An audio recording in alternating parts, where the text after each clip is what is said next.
아내의 장례식장에서 저는 다른 여자를 만났습니다. 그 순간을 지금도 선명히 기억합니다.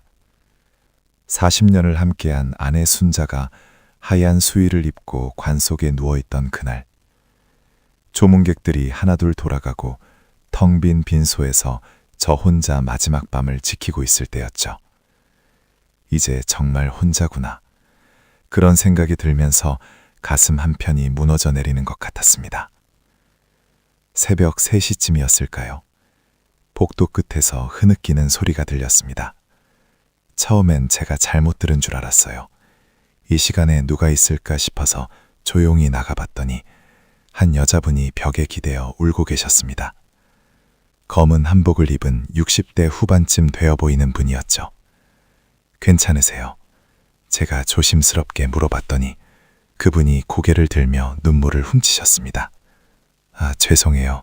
너무 시끄럽게 울었나 봐요. 알고 보니 그분도 남편분을 떠나보내고 오늘이 마지막 밤이라고 하더군요. 옆 빈소에서 같은 시간, 같은 아픔을 겪고 계신 거였어요.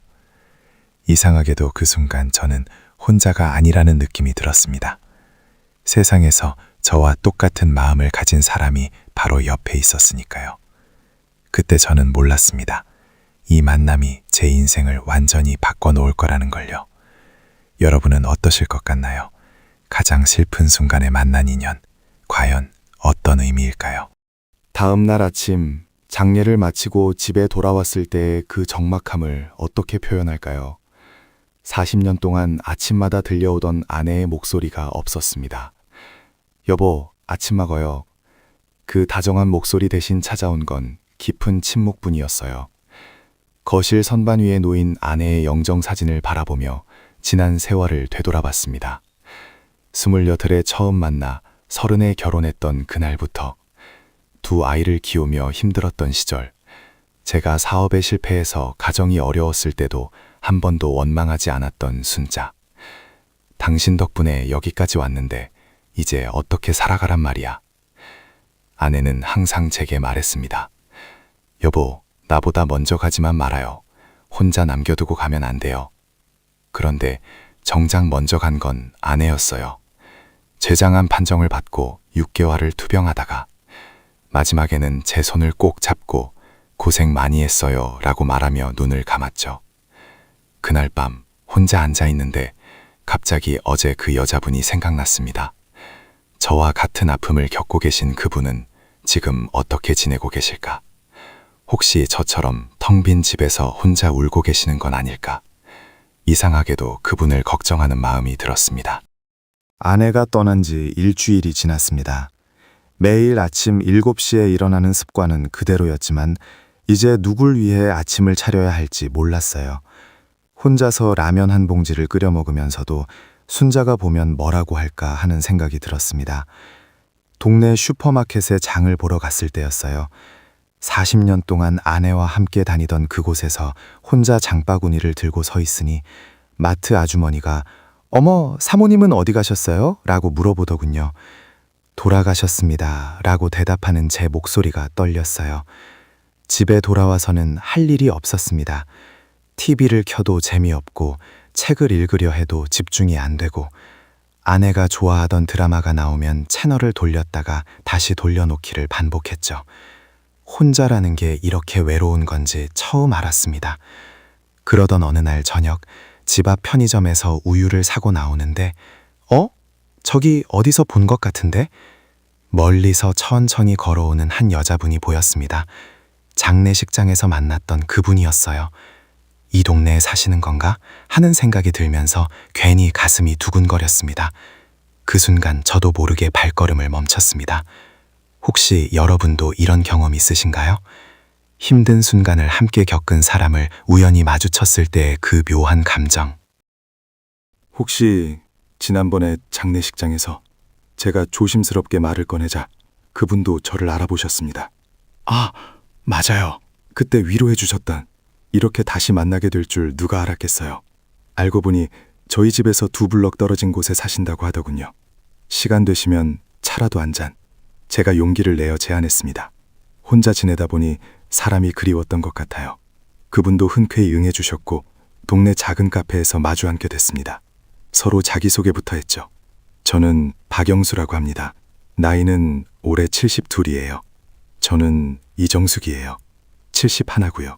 정숙 씨의 남편분도 저희 아내처럼 병으로 돌아가셨다고 했습니다. 위암으로 1년을 투병하시다가 마지막에는 정숙 씨 손을 놓지 않으려고 하셨대요. 45년을 함께 살았는데 어떻게 보내드린 건지 아직도 실감이 안 나요. 이상하게도 그분과 대화를 나누니까 마음이 편해졌습니다. 같은 아픔을 겪은 사람만이 이해할 수 있는 것들이 있잖아요. 자식들이 아무리 위로해줘도 채워지지 않는 그 공허함을 정숙 씨는 고개만 끄덕여도 다 알아주셨어요. 혼자 집에 있으면 갑자기 한숨만 나와요. 이래도 되나 싶으면서도 저도 그래요. 누구한테 말하기도 뭐하고. 그날 우리는 2시간 넘게 앉아서 이야기를 나눴습니다. 그 이후로 저희는 자주 만나게 됐습니다. 처음에는 일주일에 한 번 정도 카페에서 차를 마시는 정도였어요. 서로의 외로움을 달래지는 동반자 같은 느낌이었죠. 혼자 끼니 챙겨 드시기 힘드시죠? 정숙 씨가 물어보시면서 직접 만든 밑반찬을 가져다 주시기 시작했어요. 어느 날은 정숙 씨가 집에서 혼자 드시지 마시고 여기서 함께 먹어요 라고 하시더군요. 정숙 씨가 해주신 된장찌개 맛을 보는데 40년 동안 먹던 순자의 손맛과는 달랐지만 왠지 마음이 따뜻해졌습니다. 이게 바로 정성이구나 싶었어요. 저도 정숙 씨를 위해 뭔가 해드리고 싶었습니다. 정숙 씨 댁 형광등이 나갔다고 하시길래 교체해드렸고 겨울에는 연탄을 날라다 드렸죠. 이런 일은 남편이 다 해줬는데 하시면서 고마워하시는 모습을 보니까 제가 필요한 사람이라는 느낌이 들었어요. 몇 달이 지나면서 우리 사이에는 묘한 변화가 생겼습니다. 처음엔 그저 서로의 아픔을 나누는 동반자였는데 정숙 씨와 함께 있으면 웃음이 나고 하루하루가 기다려지기 시작했어요. 내일 정숙 씨는 뭐 하고 계실까 이런 생각이 들면서요. 어느 날 정숙 씨가 영숙 씨 덕분에 다시 살고 있는 것 같아요 라고 말씀하시는데 그 순간 제 가슴이 뛰는 걸 느꼈습니다. 이 나이에 이런 감정을 느끼다니 이게 맞나 싶으면서도 부정할 수 없는 마음이었어요. 50년 가까이 살아오면서 이런 감정을 느끼신 적 있나요? 나이가 들어도 사람의 마음은 변하지 않는 것 같습니다. 정숙 씨와 함께 보내는 시간이 많아질수록 제 마음에는 혼란이 찾아왔습니다. 이게 정말 사랑일까? 아니면 그냥 외로워서 의존하는 걸까? 40년 동안 한 사람만 사랑했던 제가 이제 다른 여자에게 마음을 주고 있다는 게 믿어지지 않았어요. 어느 날 저녁 정숙 씨와 동네 공원을 산책하고 있었는데 벤치에 앉아 쉬면서 정숙 씨가 요즘 많이 웃게 되는 것 같아요 라고 말씀하시더군요. 그 말을 듣는 순간 저도 모르게 정숙 씨 손을 잡고 있었습니다. 저도 그래요. 정숙 씨 덕분에. 정숙 씨도 제 손을 꼭 잡아주셨어요. 그 순간의 따뜻함이란 40년 전 순자와 처음 손을 잡았을 때와는 다른 성숙하고 깊은 감정이었습니다. 서로의 아픔을 알기에 더욱 소중한 온기였어요. 집에 돌아와서 아내의 영정사진 앞에 앉았습니다. 순자야, 미안해. 나 이러면 안 되는데 죄책감이 밀려왔어요. 아내를 배신하는 건 아닌지, 너무 빨리 다른 사람을 찾는 건 아닌지, 하지만 동시에 이 감정을 포기하고 싶지 않다는 마음도 있었습니다. 며칠 후 정숙 씨도 비슷한 고민을 하고 계셨습니다. 남편한테 미안한 마음이 들어요. 그런데도 영숙 씨와 함께 있으면 행복해요. 우리 둘 다 같은 마음이었던 거예요. 죄책감과 새로운 감정 사이에서 흔들리고 있었던 거죠. 우리가 이래도 되는 걸까요? 모르겠어요. 하지만 이 마음만큼은 진실한 것 같아요. 여러분이라면 어떻게 하셨을까요? 죽은 배우자에 대한 의리와 새로운 사랑 사이에서 정숙 씨와 가까워질수록 죄책감은 더 커졌습니다. 특히 아내의 기일이 다가오면서 1년도 안 돼서 다른 여자와 이러고 있다니 스스로가 한심하게 느껴졌어요. 아내가 살아있을 때는 평생 혼자 살겠다고 다짐했는데 이게 뭡니까? 큰아들이 성묘를 다자고 했을 때였어요. 아내 무덤 앞에서 아버지, 요즘 어떻게 지내세요? 혹시 외로우시면 저희 집에 와서 사세요? 라고 하더군요. 그 순간 정숙 씨 얼굴이 떠올랐어요. 외롭지 않다고 이유를 말해야 하나 아니면 계속 숨겨야 하나. 아내 무덤 앞에서 혼자 남았을 때 진짜 솔직한 대화를 나눴습니다. 순자야, 나 다른 사람 만나고 있어. 너한테 미안하지만 혼자 살기가 너무 힘들어. 그 사람도 남편을 잃고 나처럼 외로워하는 사람이야. 우리 서로 의지하면서 살고 있어. 바람이 불면서 나뭇잎이 떨어지는데 마치 아내가 대답하는 것 같았어요. 여보, 혼자 외롭게 살지 마세요. 행복하게 사세요. 그렇게 말해주는 것 같았습니다. 물론 제가 듣고 싶어 하는 말이었을 수도 있지만요. 집에 돌아와서 정숙 씨에게 전화를 걸었습니다. 정숙 씨, 우리 진지하게 이야기해요. 이대로 계속 만날 건지. 정숙 씨도 같은 생각이셨나 봐요. 저도 그 생각하고 있었어요. 한번 만나서 정리하고 싶어요.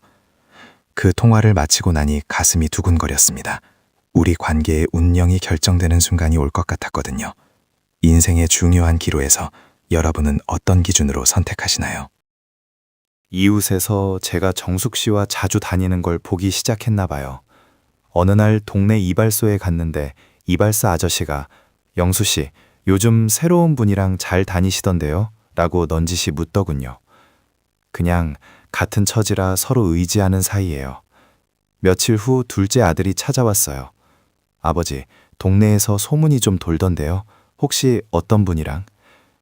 결국 들킬 게 들켰구나 싶었습니다. 아들 얼굴에는 걱정과 당혹감이 섞여 있었어요. 아직 어머니 돌아가신 지 얼마 안 됐는데 너무 성급한 거 아니세요? 사람들이 뭐라고 할지. 아들의 말을 들으니 화가 났습니다. 나도 사람이야. 70이 넘었다고 감정이 없는 줄 아니? 혼자 사는 게 얼마나 외로운지 너희가 알기나 해? 하지만 동시에 아들 입장도 이해됐어요. 갑자기 아버지가 다른 여자와 지내는 걸 받아들이기 힘들겠죠. 정숙 씨도 비슷한 일을 겪고 계셨어요. 딸이 와서 엄마, 아빠 돌아가신 지 겨우 1년인데 벌써 남자를 만나요? 체면이 말이 돼요? 라고 했대요. 동네 사람들이 수근거리는 소리 들리면 기분 좋겠어요? 우리는 카페에서 만나 서로의 고민을 털어놨습니다. 가족들이 반대하니까 더 힘드네요. 사람들 시선도 부담스럽고. 하지만 동시에 이런 마음도 들었어요. 우리가 누구한테 피해를 주는 것도 아닌데 왜 이렇게 눈치를 봐야 하지? 그래도 우리 마음만큼은 진짜잖아요. 맞아요. 이 나이에 이런 감정을 느낄 수 있다는 게 기적 같아요. 주변 반대에도 불구하고 자신의 행복을 선택하는 것, 과연 이기적인 걸까요? 며칠을 고민한 끝에 저는 결심했습니다. 나이가 70이 넘었다고 해서 사랑할 권리가 없는 건 아니잖아요. 남은 인생이 얼마나 될지 모르는데 그 시간을 외롭게 보내느니 정숙 씨와 함께 행복하게 보내는 게 낫다고 생각했어요. 정숙 씨에게 전화를 걸었습니다. 정숙 씨, 우리 진지하게 사겨요. 주변에서 뭐라고 해도 우리 마음이 중요하잖아요. 정숙 씨도 같은 마음이셨나 봐요. 저도 그렇게 생각해요. 이 나이에 이런 마음을 갖게 해주셔서 감사해요. 가족들에게 정식으로 말씀드렸습니다. 나는 정숙 씨와 재혼할 생각이다. 너희가 반대해도 내 마음은 변하지 않을 거야. 처음에는 모두 반대했어요. 하지만 제가 정말 행복해하는 모습을 보더니 점점 이해해주기 시작했어요. 특히 큰며느리가 아버님이 웃으시는 모습 오랜만에 봐요라고 하더군요. 정숙 씨와 함께 아내 무덤을 찾아갔습니다. 순자야, 이분이 정숙 씨야. 나를 잘 돌봐주시는 고마운 분이야. 너도 이해해 줄 거지? 정숙 씨도 남편분 무덤에 저를 소개해 주셨어요. 이상하게도 그날 날씨가 정말 좋았어요. 마치 두 분이 축복해 주시는 것 같았습니다. 재혼식은 간소하게 가족들과 가까운 지인들만 모시고 했습니다. 이 나이에 웨딩드레스 입고 그런 건 민망하잖아요. 하지만 서로에게 반지를 끼워주는 순간 정말 행복했어요. 앞으로 남은 시간 함께 행복하게 살아요. 네, 서로 의지하며 좋은 추억 많이 만들어요. 그때 저는 확신했습니다. 이 선택이 옳았다고. 정숙 씨와 결혼한 지 벌써 6개월이 지났습니다. 매일 아침 잘 주무셨어요? 하며 서로 인사하는 것부터 시작해서 함께 장을 보고 함께 요리하고 함께 TV를 보는 일상이 정말 소중해요. 젊을 때의 사랑과는 확실히 다릅니다. 그때는 열정적이고 불타는 사랑이었다면 지금은 서로를 이해하고 배려하는 성숙한 사랑이에요. 서로의 과거를 존중하면서도 함께하는 현재에 감사하는 마음이죠. 가끔 두 분의 사진 앞에서 차를 올리며 말씀드려요. 고맙습니다. 좋은 사람 보내주셔서. 죄책감은 이제 거의 없어요. 대신 감사함이 더 커요. 순자와의 40년이 있었기에 지금의 정숙 씨를 더 소중히 여길 수 있거든요. 이웃들도 이제는 저희를 따뜻하게 봐주세요. 두 분 다 혼자 계시기보다 함께 계시는 게 낫죠. 서로 의지하며 사시는 모습이 보기 좋아요. 처음엔 수군거리던 사람들도 이제는 이해해 주시더군요. 어제는 정숙 씨와 함께 동네 공원을 산책했어요. 벤치에 앉아서 정숙 씨가 영숙 씨 만나서 정말 행복해요. 남은 시간이 기다려져요. 라고 하더군요. 저도 같은 마음이에요. 사람은 몇 살이 되어도 사랑할 수 있고 행복해질 권리가 있다고 생각합니다. 만약 지금 이 영상을 보시는 분 중에서 비슷한 상황에 계신 분이 있다면 너무 주변 눈치만 보지 마세요. 물론 가족과 충분히 상의하고 신중하게 결정해야 하지만 자신의 행복도 중요하다는 걸 잊지 마세요. 나이가 들어도 새로운 사랑을 찾을 수 있고 그 사랑이 때로는 더 깊고 의미 있을 수 있다는 걸 저희가 보여드린 것 같아요. 여러분은 어떻게 생각하시나요? 황혼연애, 재혼에 대한 여러분의 솔직한 생각을 댓글로 들려주세요.